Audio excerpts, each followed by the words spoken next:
Everybody, Simon Rosenberg from Hopium Chronicles. We're here back with another candidate interview of our intrepid House candidates who are working to flip red seats blue. These are the races that are the difference makers in us having a majority of the minority. Today with us is Christina Bohannan from Iowa. Christina, welcome. Hey, great to be here. Thanks, Simon. Listen, just give us an update on the race. Tell us about you. How are things going? I mean, just give us the pitch here. Hey, it's going so well. So I am running in Iowa's first district.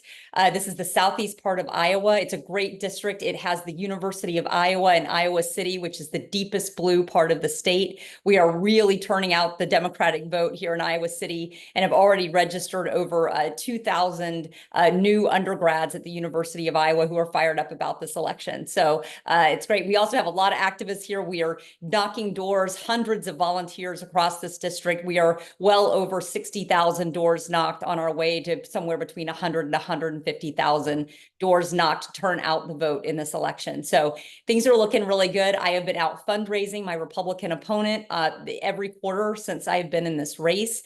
We have really been able to get our message out here. And her favorability is in the upper 20s. You really have to work to get a favorability that low. So, things are going extremely well here. It is officially a toss-up race. Cook Political Report, Inside Elections, every group is calling this a toss-up. And we have multiple consecutive polls just recently showing me just a little bit ahead by a couple of points. Still super tight, but really promising. So things are looking good. That's great. And tell us a little bit about you. I mean, how did you just go crazy and decide to run for Congress? I mean, what's your background? You do have to be a little bit crazy, no question. So look, I'm a law professor at the University of Iowa. I've been there for about 26 years. I teach constitutional law. I teach classes in, innovation, economic growth, those kinds of things. Before that, I was an engineer, an environmental engineer. I worked at a State Department of Environmental Protection on water quality. And I've also served in the State House here in Iowa. So, I'm married. I have a husband, a daughter who I love more than anything, 22 years old. And what happened was, I looked around and I thought, I am teaching constitutional law. I am teaching about the miracle of our democracy. And one thing I always tell my students is it is as vulnerable as it is brilliant. And I was worried about what I see happening in our country and how precarious it all is right now. And so I jumped into this. I think it's so important in this election that we elect people, especially from districts like mine, who are in those really close swing districts that are winnable, but could go either way. We know that holding the U.S. House is absolutely critical in this election. And so that's why I jumped in. It's going extremely well. We have made this a race. We've moved it all the way to a toss-up, and we're ready to take it across the finish line. And when you go to doors and talk to voters, what's on their minds? So what are the things that are really driving their vote in your mind? Yeah. So, one big thing that's happening in Iowa right now is abortion. Iowa used to have a 20-week rule that everybody was pretty comfortable with, most people. And then Iowa Republicans went way too far. They passed a 6-week abortion ban that bans, just about all abortions before most women even know that they are pregnant. People are very upset about this. People are used to Iowa as being a pretty balanced, kind of common sense kind of place. And this is just, extremism. And people are really upset about it. Women, independent voters are really moving to our side in this. So that's one of the big issues that we hear about.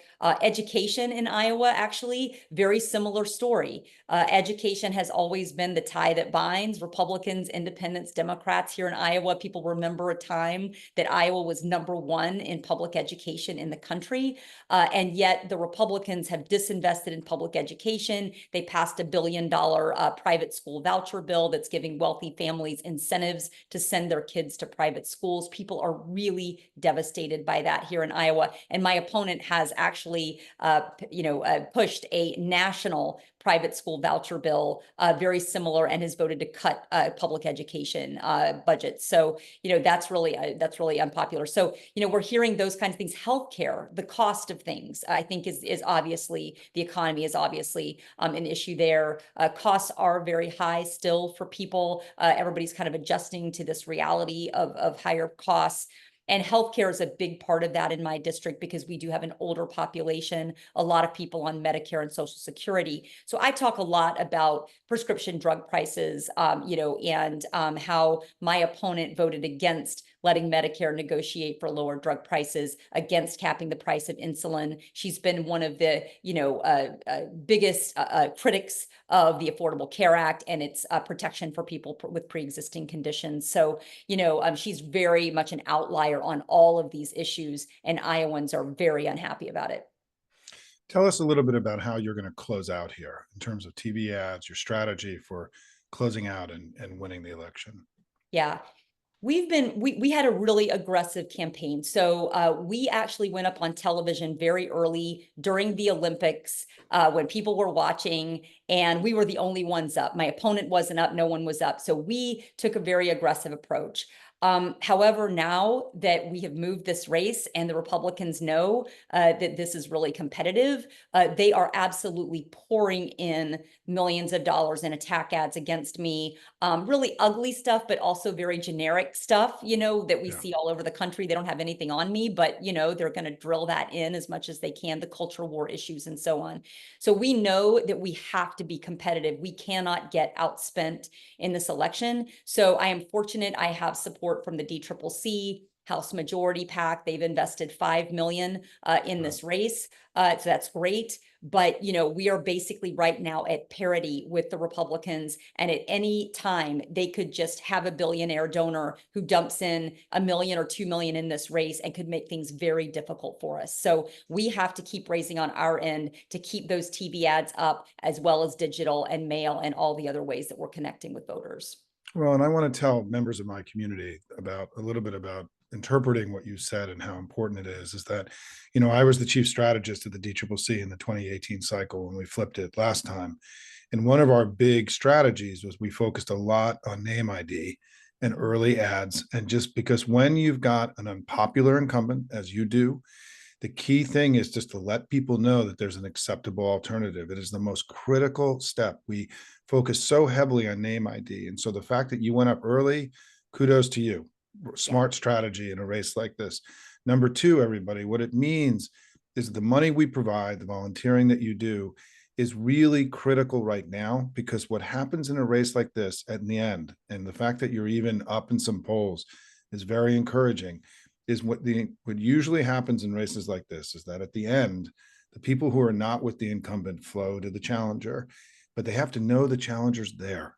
Right? There's very, sometimes we think that these races are really complicated and it's about climate change and everything else. Sometimes they just want to know that Christina's from the district and has lived there and, and is a good person, right? There's a much more elemental communication. So in some ways, our job is easier than theirs, because what we just have to do is give her the resources to be communicating now, and for also to give her the resources to allow her field team and to be able to go door knocking and just let people know that she's there.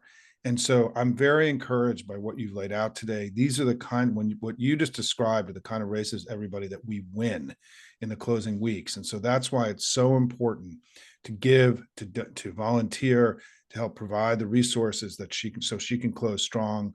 Very optimistic about everything we've heard today. And so, Christina, congratulations on getting yourself to this place. Now we got to go help you win this thing in the closing days. Absolutely. Thank you so much. Thanks to everybody who's watching this. We can win this. We are so close. And as Simon said, that's absolutely right. People want an alternative. They do not like the incumbent, but they need to know me, and we've got to get that out to everybody. So thank you for helping me do that. Well, and I just want to say last piece to all of you who've already donated, $1.75 million to these candidates and been volunteering. We're going to be doing a night of phone calls for you before the election too. We'll be phone banking for you in the Hopium community. We've been getting 400 to 500 people to come postcard and phone bank for your colleagues. The story we keep hearing again and again and again is the incumbent is really unpopular, and they're in a competitive position, and we've outraised them. our team has done a remarkable job this cycle, and we should be really proud of the DCCC, Hakeem Jeffries, and everyone who's put together what has been an incredible effort. I'm really optimistic about us being able to flip the House, but folks, we got to close strong. So do what you can for Christina and the rest of our 14 great candidates, and let's go win this thing together. Thanks, everybody. Fantastic. I love it. I love it. Thanks to all of you. And thank you, Simon. Thank you. What you do here is amazing. Thank you so much. Thanks, Christina. Good luck. You bet.